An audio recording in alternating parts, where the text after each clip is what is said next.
Students. आज का topic है पास्ट कॉन्टिन्यूअस टेंस। इसको भी हम कॉन्सेप्चुअली देखेंगे। मैंने यहाँ कॉन्सेप्ट लिखा है या डेफिनेशन कह लें जो भी, कि एक माजी में कोई काम हो रहा था और इस काम में तसलसल मौजूद था। ठीक है, माजी में कोई काम हो रहा था। मसलन मैं एक बात अपने ऊपर ही कर देते हैं कि आज 28 तारीख है, मैंने 26 तारीख को लेक्चर बनाया और मैं ऐसे कहता हूँ या मेरे बारे में कहा जाता है कि सर उमर लेक्चर बना रहे थे, या मैं कहता हूँ मैं लेक्चर तैयार कर रहा था, मैं यूट्यूब की वीडियो तैयार कर रहा था। इट मीन माजी में मैं कोई काम कर रहा था और उस काम के अंदर एक तसलसल था। ठीक है, और उसमें कंसिस्टेंसी थी, तसलसल इसे कहते हैं। और इसमें एक चीज़ और भी है कि इसका ये नहीं होता कि ये तैयार, अगर लेक्चर तैयार कर रहे थे सर उमर, तो वो टाइम मेंशन नहीं हो रहा कि जी 5:50 से लेके 6:50 तक कर रहे थे। ऐसा कुछ नहीं है, बस एक काम था, माजी में था और कॉन्टीन्यूटी थी उसके अंदर। जैसे हम प्रेजेंट कॉन्टीन्यूस को देखते हैं कि वो हाल में होता है और उसके अंदर कॉन्टीन्यूटी होती है। मैं खेल रहा हूँ, मैं पढ़ रहा हूँ, सिंपल सी फिक्र अगर हम देख लें। ठीक है जी, तो ये इसका कॉन्सेप्ट हो गया। आगे चलते हैं। आगे जी हम स्ट्रक्चर पे आते हैं। मैंने लिखा हुआ है यहाँ पे कि ही शी इट जो है उसके साथ या कोई भी सिंगुलर उसके साथ वॉज आएगा, और उसके साथ आपकी वर्ब की फर्स्ट फॉर्म आएगी आईएनजी, प्रेजेंट कॉन्टिन्यूअस हो, पास्ट कॉन्टिन्यूअस हो या फ्यूचर कॉन्टिन्यूअस हो। इनके साथ वर्ब की हमेशा फर्स्ट फॉर्म आती है और उसके साथ आईएनजी ज़रूर आता है, ये याद रखिएगा। प्रेजेंट कॉन्टिन्यूअस, पास्ट, या चाहे वो कॉन्टिन्यूटी पास्ट में थी, वो कॉन्टिन्यूटी अभी है, वो कॉन्टिन्यूटी फ्यूचर में होगी, लेकिन उसके साथ इस तरह से आएगा। वो भी हम देखेंगे फ्यूचर कॉन्टिन्यूअस भी। अभी हम पास्ट की बात कर रहे हैं। ये अब आई है, आई के साथ भी आप वाज और वर्ब और फर्स्ट फॉर्म प्लस आईएनजी और ऑब्जेक्ट यूज़ करते हो। इसके बाद यू, दे, वी या कोई प्लूरल है उसके साथ आप वर यूज़ करते हो। ये छोटी सी क्लासेस थी तब से पढ़ते आ रहे हैं कैसे होता है। ठीक है, अच्छा। आप इसमें फ़िक्रा देख लेते हैं, कोई बच्चों वाला फ़िक्र ही बना लेते हैं ताकि आगे हम जाके जब बात करेंगे तो वो फिर मज़ीद देख लेंगे। मसलन he was playing cricket, he was playing cricket. ठीक है, वो क्रिकेट खेल रहा था, कंटिन्यूटी थी उसके क्रिकेट खेलने में। ठीक है जी, इसको ही मैं कॉपी कर लेता हूँ ताकि टाइम बचे। और इसी तरह आई वॉज प्लेइंग क्रिकेट हो जाएगा। अगर दे, वी या इस तरह से होगा तो फिर ये वाज नहीं होगा बल्कि वर प्लेइंग क्रिकेट हो जाएगा। सिंपल सी चीज़ है ये। ठीक है जी, अच्छा। अब नेगेटिव है, इसका नेगेटिव बड़ा सिंपल है। जैसे इज़ नॉट था ना, इसी तरह वाज नॉट है, एम नॉट था, तो ये भी सेम है। उसके साथ आप वाज के साथ नॉट लगा देते हो। कुछ डू नॉट, डज नॉट, ऐसा कोई चक्कर नहीं है। डिड नॉट कहाँ लगाना है, ऐसा कुछ नहीं है। तो ही शी इट है, वॉज था तो उसके साथ नॉट लग जाएगा। इसी तरह आई वॉज नॉट हो जाएगा और यू, दे, वी नॉट लग जाएगा जो वर था। तो ये एक मिनट, इसको जो नॉट है ये वर के साथ आएगा, वर नॉट। ठीक है जी, तो इस तरह से आप इसको यूज़ करते हो। वही फिक्र देख लेते हैं, just a minute.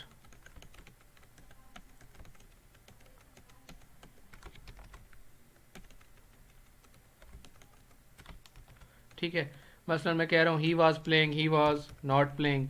I was playing cricket, I was not playing cricket. They were playing cricket, they were not playing cricket. तो सिंपल है, इसमें कुछ मुश्किल नहीं है।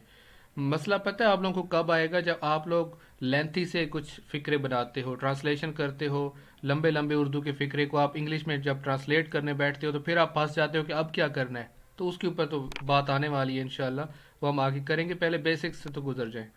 अच्छा, उसके बाद इंटेरोगेटिव है। इंटेरोगेटिव में क्या होता है कि जो आपका हेल्पिंग वर्ब है वो स्टार्ट में आ जाता है। वो एम है, वो वॉज है, वो वर है, जो भी है। यहाँ पे वॉज वर की बात है तो वो स्टार्ट में आ जाएगा, उसके बाद सब्जेक्ट आपका रहेगा। तो इसमें कोई मुश्किल नहीं है। ठीक है जी।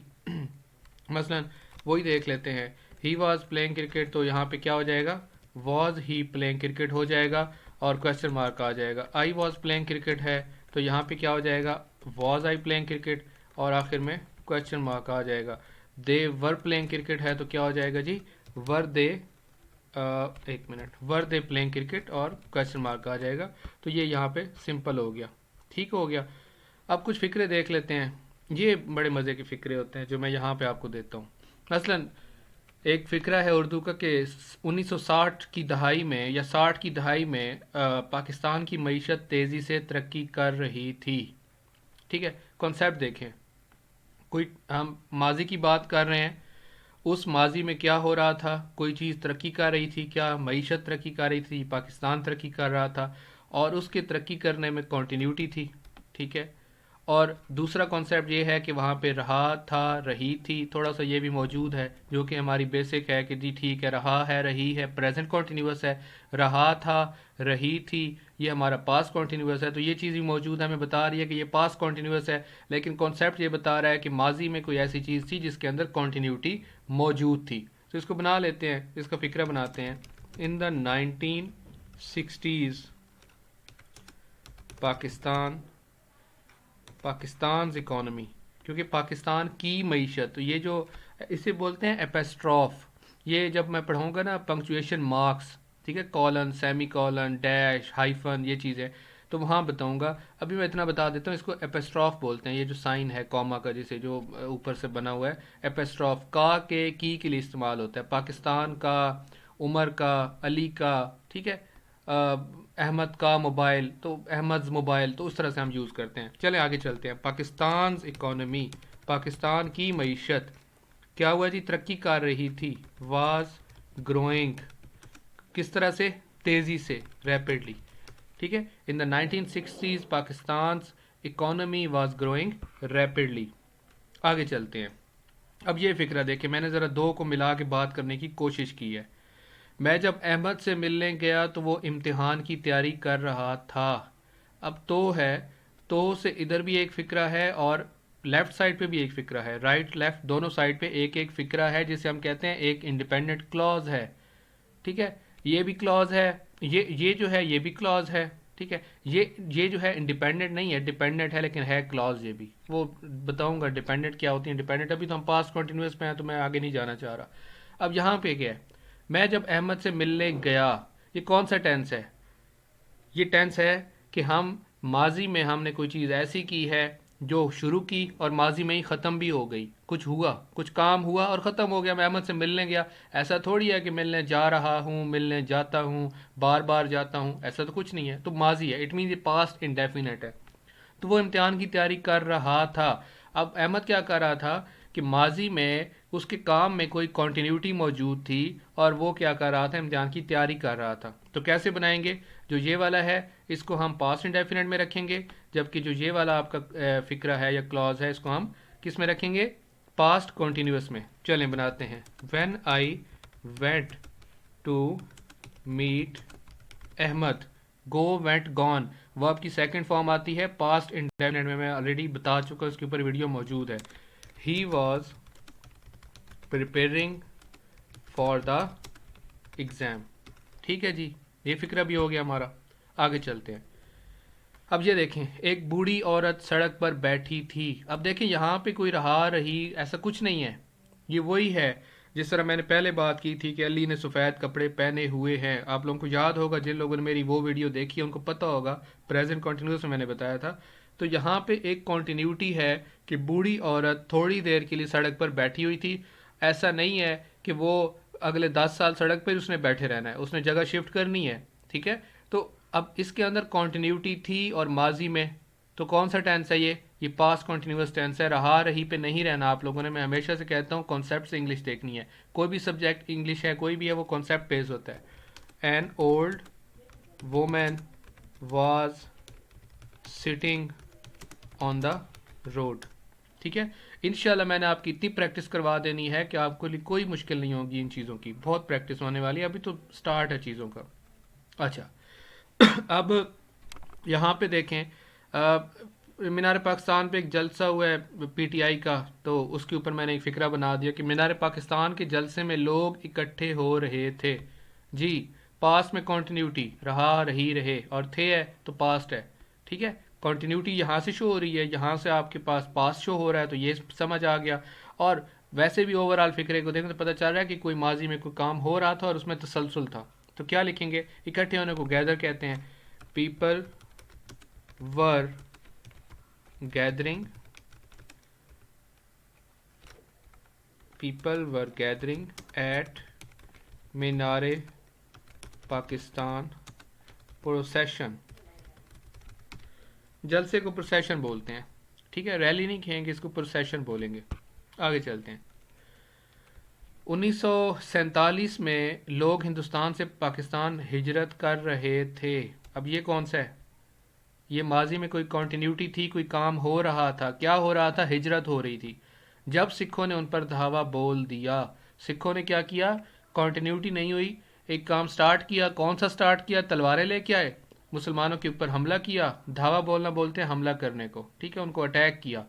और अटैक किया, शुरू किया, वहीं पे बात ख़त्म भी हो गई। तो ये कौन सा टेंस है?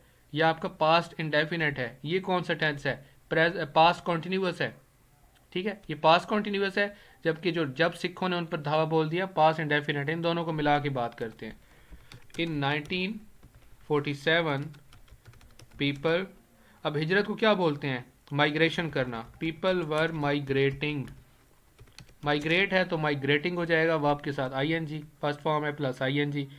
फ्रॉम इंडिया टू पाकिस्तान, यहाँ पे बात रोकते हैं। लोग कर रहे थे जी हिजरत, पास्ट कॉन्टिन्यूस की बात। अब अगला फिक्र है कि जब सिखों ने उन पर धावा बोल दिया, जब की इंग्लिश है व्हेन द सिक्स। धावा बोलने को क्या है? हमला करना, अटैक्ड देम, ठीक है। तो हमारा ये फिक्र भी यहाँ पे हो जाता है। आगे चलें। जब बेनज़ीर को कत्ल किया गया, उस वक्त वो रैली की शुरका से खिताब कर रही थीं। अब फिर वही बात है, ये कौन सा टेंस है? आप खुद से बात कर सकते हो। मैंने इंशाल्लाह लाइव सेशंस भी रखने हैं, उसमें आपको ज़्यादा फ़ायदा होगा, आप मेरे साथ कॉन्टैक्ट में रहोगे। बेनज़ीर को कत्ल किया गया, पास्ट इंडेफिनेट ऐसे ही है, ठीक है, ये पास्ट सिंपल है ये, ठीक है। अब यहाँ पे थोड़ी सी कन्फ्यूजन आप लोगों को होगी, ये कौन सा है? मैं चल इसको यहीं पे समझा देता हूँ, आगे नहीं जाऊँगा।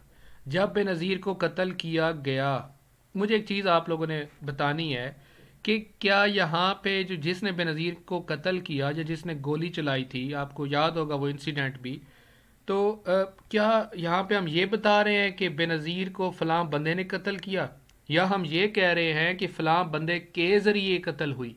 इट मीन्स हम यहाँ पे उस बंदे का, उस सब्जेक्ट का जिक्र नहीं कर रहे जिसने कत्ल किया, हम सिर्फ वो एक्शन कंप्लीट होने की बात कर रहे हैं कि कत्ल किया गया। कुछ लोगों को शायद समझ आ गया होगा। ये कौन सा है? ये पैसिव वॉइस है, ये पास्ट इंडेफिनेट का पैसिव वॉइस है। अगर इसको हम सिंपल लेके चलते कि जब कोई भी आप कह सकते हैं टीटीपी ने बेनज़ीर को कत्ल किया, तो फिर हम यहाँ पे ये बता रहे थे कि टीटीपी ने बेनज़ीर को कत्ल किया कि वो एक सब्जेक्ट है जिसने मारा, गोली चलाई। अब हम ये नहीं बता रहे किसने कत्ल किया, ठीक है। मसला एक फिक्र है ना, अली को उमर स्कूल भेज रहा था, ठीक है। यहाँ ये पता है कि भेजने वाला कौन है, जाने वाला कौन है। लेकिन अगर इसको ऐसे बोलूं कि उमर को स्कूल भेजा जा रहा था, अब यहाँ पे ये नहीं पता उमर को कौन भेज रहा है स्कूल। बात समझ आ रही है? तो जब बेनज़ीर को कत्ल किया गया, तो ये पास्ट इंडेफिनेट का पैसिव वॉइस है। कंफ्यूज नहीं होना चीज़ों में, पैसिव वॉइस अलहदा से भी होंगे। आगे चलें। इस वक्त वो रैली के शुरका से खिताब कर रही थीं, तो यहाँ पे ये क्या है? कॉन्टिन्यूटी है, पास्ट कॉन्टिन्यूस है। इसको बना लेते हैं, बेनज़ीर वाज, खिताब करने को हम पहले ही बता चुका हूँ, एड्रेस बोलते हैं, एड्रेसिंग द रैली पार्टिसिपेंट्स। आगे क्या है? उसको कत्ल किया गया, when she was killed, she was killed. जब पास्ट इंडेफिनेट का पैसिव वॉइस बनाते हैं तो उसको वॉज या वर के साथ उसको चेंज कर देते हैं। वो जब मैं उसके आऊँगा ना पैसिव वॉइस के ऊपर, तो फिर बहुत डिटेल से सारी बातें करेंगे। अभी सिर्फ इतना याद रखें जितना मैंने आप लोगों को बता दिया है। आगे चलते हैं।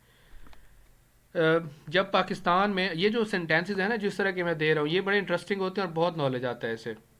जिस वक्त पाकिस्तान में सियासी गहमा गहमी चल रही थी, ठीक है, ये भी कॉन्टिन्यूटी है, माजी की बात है। इस वक्त चीन, ईरान और सऊदी अरब के दरमियान मसाइल हल कर रहा था। ये करंट अफेयर का टॉपिक है, बहुत इंपॉर्टेंट है।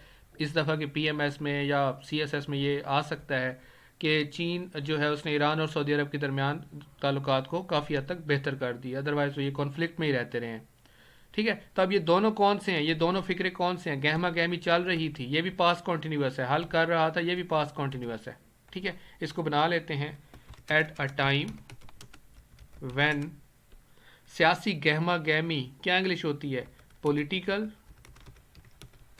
टर्बुलेंस, पॉलिटिकल टर्बुलेंस बोलते हैं, ठीक है। Eight a time when political turbulence was going on in Pakistan, comma, यहाँ पे एक बात ख़त्म हो रही है। इस वक्त चीन, ईरान और सऊदी अरब के मसाइल हल कर रहा था।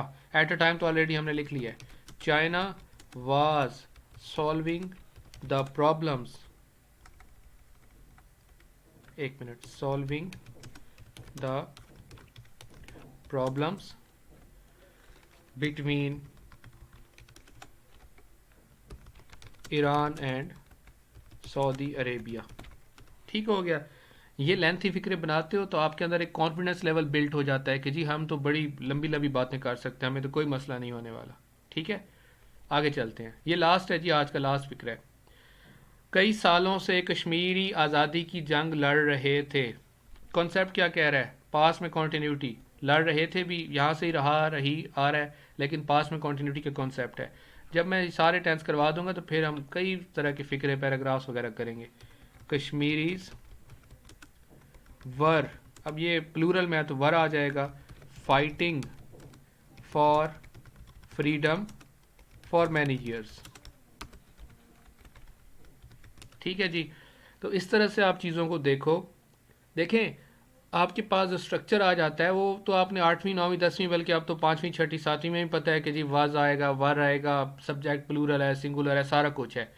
मसला वहाँ पे आता है जब आप उर्दू से इंग्लिश में ट्रांसलेशन करते हो, फिर आपको कहते हो इस तरह तो नहीं हो सकता, ये तो बड़ा मुश्किल हो गया। तो इसलिए मैं इस तरह की प्रैक्टिस करवा रहा हूँ। इसको देखें, इसको समझें। कोई क्वेश्चन है तो आप मुझे मैसेज करके भी पूछ सकते हैं। ठीक है, तो ये आपके लिए बहुत फ़ायदेमंद होगा। Thank you so much.